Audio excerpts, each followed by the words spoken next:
Hello everyone, দিনটা ছিল mother's day. প্রত্যেক বছর আমি এই দিনটাতে কিছু না কিছু করি। এবছরও মায়ের জন্য আমি একটা ছোটোখাটো কেক নিয়ে এসেছি। কেকটা যখন আমি খুললাম তখন দেখলাম কেকটা পুরো বক্সের সাথে লেগে গেছে, আর সে তার স্থানও পরিবর্তন করে ফেলেছে। যা গরম পড়েছে বাইরে, কিছুক্ষণ বাইরে রাখতে না রাখতেই কেকটা মেল্ট হয়ে গেল। এরপর মাকে যখন বললাম তোমার জন্য একটা কেক এনেছি, মা অমনি চলে গেল লিপস্টিক পরতে। এদিকে মাকে যখন আমি কেকটা কাটতে বললাম, মা বললো তুইও আমার সাথে কাট। আমি বললাম কেন, আজকে তো মাদার্স ডে, তুমি কেক কাটবে। মা বললো আমি যেমন তোর মা, তুইও আমার মা, চল দুজন মিলে কেকটা কাটি। তারপর আমি কেক কেটে একটু মাকে খাইয়ে দিলাম, আর মা আমাকে খাইয়ে দিল। এই কেকটাকে যেমন দেখতে অনেক কিউট, খেতেও কিন্তু খুব টেস্ট। আর কেকটা খেয়ে আমি একটু নৃত্য করে তোমাদেরকে দেখিয়ে দিলাম। প্রতি বছরই মাকে শুধু কিছু দিই বা মায়ের জন্য কিছু করি, কেক কোনো বছরই আনা হয় না। এবছর কেক এনেছি, তাই ভাবলাম কেকের পাশাপাশি আরও একটা কিছু গিফট দেওয়া যাক। তো মায়ের জন্য আমি একটা মিশো থেকে কুর্তি অর্ডার করেছিলাম। মা অনেকদিন ধরেই বলছিল ব্ল্যাক কালারের কুর্তি কিনবে, তো আমি ভাবলাম আমি মাকে মাদার্স ডেতে তাহলে ব্ল্যাক কালারের একটা কুর্তি দিই।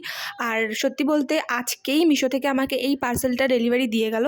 আজকে যদি এটা ডেলিভারি না দিত তাহলে হয়তো মাকে আমি কিছুই গিফট দিতে পারতাম না, তার কারণে আমি আলাদাভাবে আর কিছুই কিনি। আর গিফট জিনিসটা এমনই স্পেশাল দিনটাকে আরও বেশি স্পেশাল করে তোলে। আমি যদি এই কুর্তিটা আজকে না পেতাম, পরে দিতাম, তাহলে হয়তো মা এতটা খুশি হতো না আজকে যতটা খুশি হয়েছে। তো চলো ভিডিওটা এই পর্যন্তই, টাটা।